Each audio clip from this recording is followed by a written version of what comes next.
Homeland Security. Here's what he wrote on Truth Social. I'm pleased to announce that the highly respected United States Senator from the great state of Oklahoma, Markwayne Mullin, will become the U.S. Secretary of Homeland Security effective March 31st, 2026. The current Secretary, Kristi Noem, who has served us well and has numerous and spectacular results, especially on the border, will be moving to be special envoy for the Shield of the Americas, our new security initiative in the Western Hemisphere we are announcing on Saturday in Doral, Florida. I thank Kristi for her service at Homeland. Of course, this follows a couple of days of grilling before members of Congress, where she was questioned about numerous things. Number one, the activities of ICE. She never apologized for the death of 2 American citizens at the hands of ICE agents.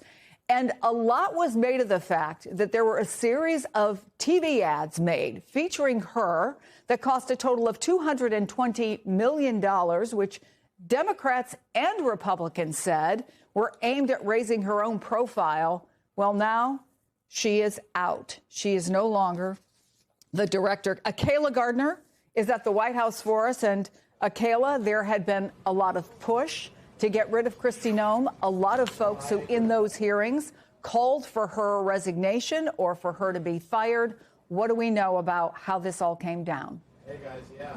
So it seems like the final straw was today when Secretary Noem was speaking to lawmakers, and she essentially said that President Trump had approved more than $200 million in ads that prominently featured her for the department.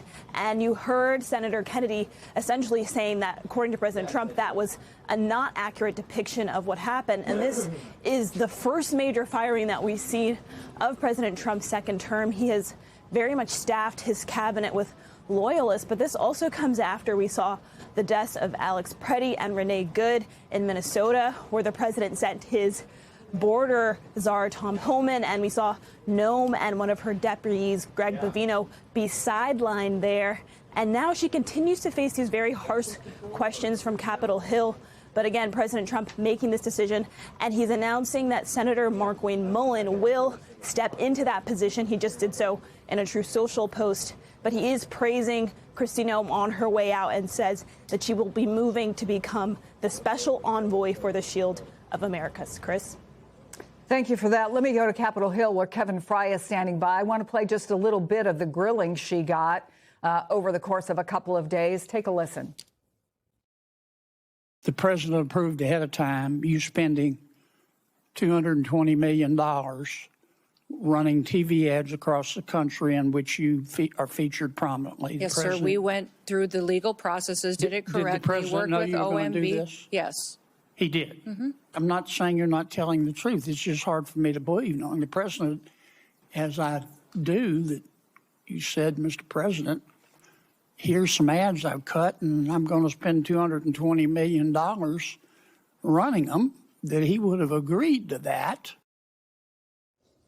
Kevin Fry, Senator Kennedy, a Republican, I should point out, was not the only one who raised that. But what can you tell us about the mood on Capitol Hill as it regarded Kristi Noem and how she performed over a couple of days of facing questions?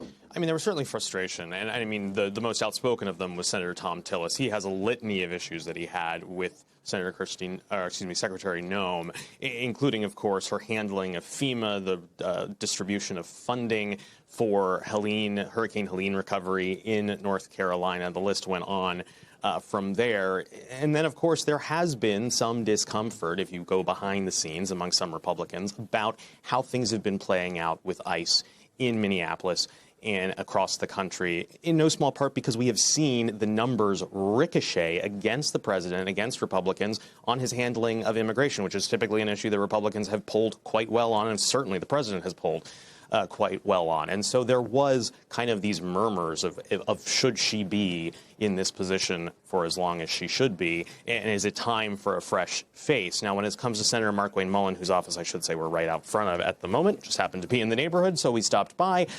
He, of course, has been on the Hill for more than a decade. He served in the House of Representatives for about 10 years before switching over to the U.S. Senate, and in that capacity, He has kind of served as a bit of a liaison between the House and the Senate when it comes to just the Republican mood, when it comes to negotiations.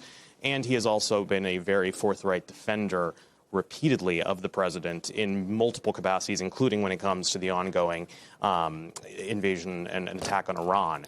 And so this is, in many ways, kind of bringing an ally into the camp as the president makes this move.